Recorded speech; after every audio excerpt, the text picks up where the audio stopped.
Hi there, welcome to 2015. Yeah, we're in the future. It's been a while since I've done some videos. Been quite busy actually, Christmas, New Year, that kind of thing. And if I sound a little bit weird at the moment, that's because I'm just getting over viral labyrinthitis, which seems to have transmogrified into some kind of cold. So without further ado, let's get on with a box opening and review.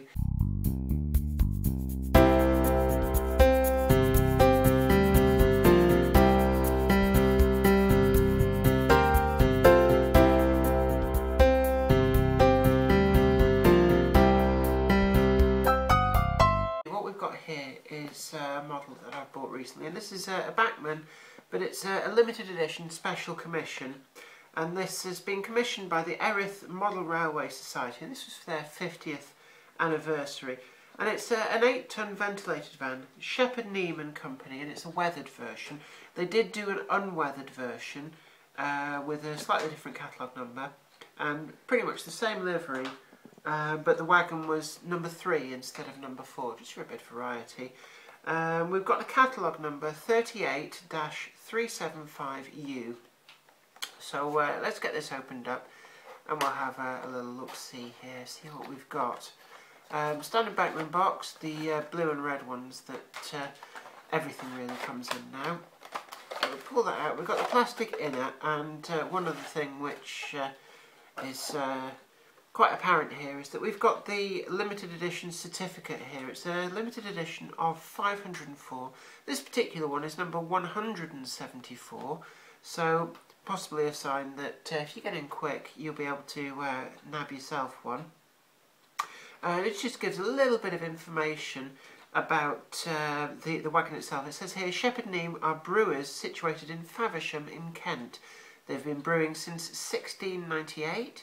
During the 19th century, or as this actually says, century, they had bit of a spelling mistake there. They had built several railway vans for the transportation of supplies and their products around Kent and the London area via the London, Dover and Chatham Railway and the South Eastern Railway, and upon merger in 1899, the SECR. This has been commissioned by Erith Model Railway Society, or EMRS, and it's one of several wagons that they commissioned. I managed to get to 2 of the different wagons, but I believe there's at least a third. So we'll put that to one side.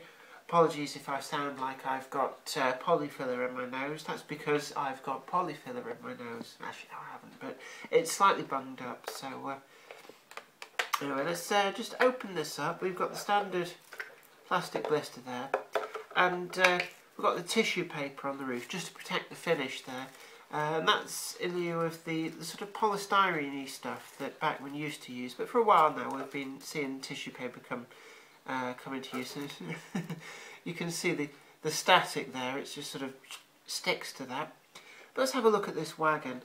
It's based on the, it looks to be based on the, I think that's the Linear wagon, the London and North Eastern Railway wagon, that they introduced relatively recently.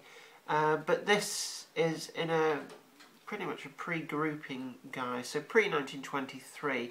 So a little bit on the early side for the wagon, but again, there's not really any manufacturers that make wagons suitable for the pre-1923 period. So they've obviously had to go for the closest one that they could find. And actually it does suit this livery quite well.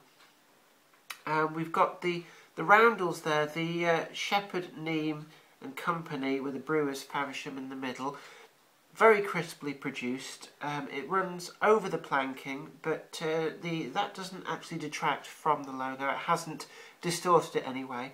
And then on the door we've got the ironwork on the things like the handle and the sliders on the door at the top, all picked out nicely in black, that contrasts with the cream livery of the wagon. And then we've got number 4 there at the bottom. And there's also some printing on the sole bar of this wagon. Now, if the wagon itself is based on one that would have been around sort of in the end of the 19th century, beginning of the 20th century, it probably wouldn't have had steel sole bars, which this does appear to have. But, you know, we're going to let that slide because, you know, I don't think Bachmann would have put into production a wagon specially just for this limited edition.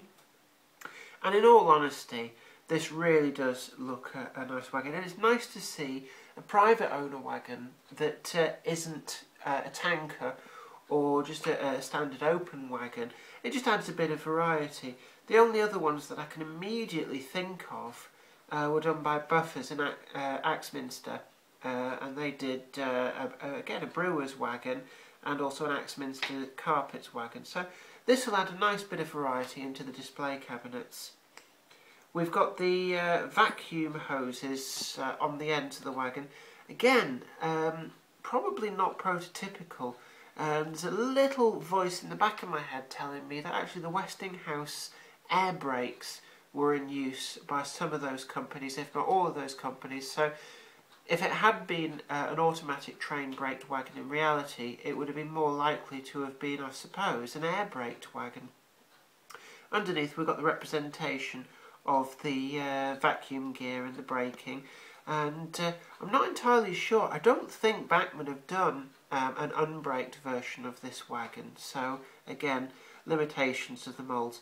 Now, one thing which I found which does detract on this is when the weathering has been sprayed over it, the wheels actually have the white tyres, which is prototypical. The white made any cracks that formed much easier to see on a visual inspection, but the wheels haven't actually been rotated when the wagon's been weathered. So as you can see when I spin those around, there's like little clean bits which have been hiding behind the springs there, but it's not really too much of a problem. We've got a nice clean overspill of the weathering onto the roof, which I'm presuming was white, and then it's been gone over the weathering. And actually that looks quite good. It looks like it's been dirtied by exposure to the elements and also the smoke from locomotive exhausts. So there you have it. The Erith Model Railway Society, Shepherd Neame and Company Brewer's Wagon, the weathered edition, and still available to buy as of recording of this video. If you want to get in contact with them, do a Google search, you'll find their website, and it should give you details there of what this costs to buy and how you go about buying yourself one mail order. Anyway, I'm Jenny Kirk. Don't forget to like this video and share it too, and look back through our vast array of videos, and I'm sure you'll find some other stuff that you'd really like to watch and share and like. Remember, tickling that like button, it's really, really good for your dental health. You know what I mean? Anyway, this is me, Jenny Kirk, saying you take very good care of yourself, and hopefully I'll be feeling a bit better within a few days. Bye for now.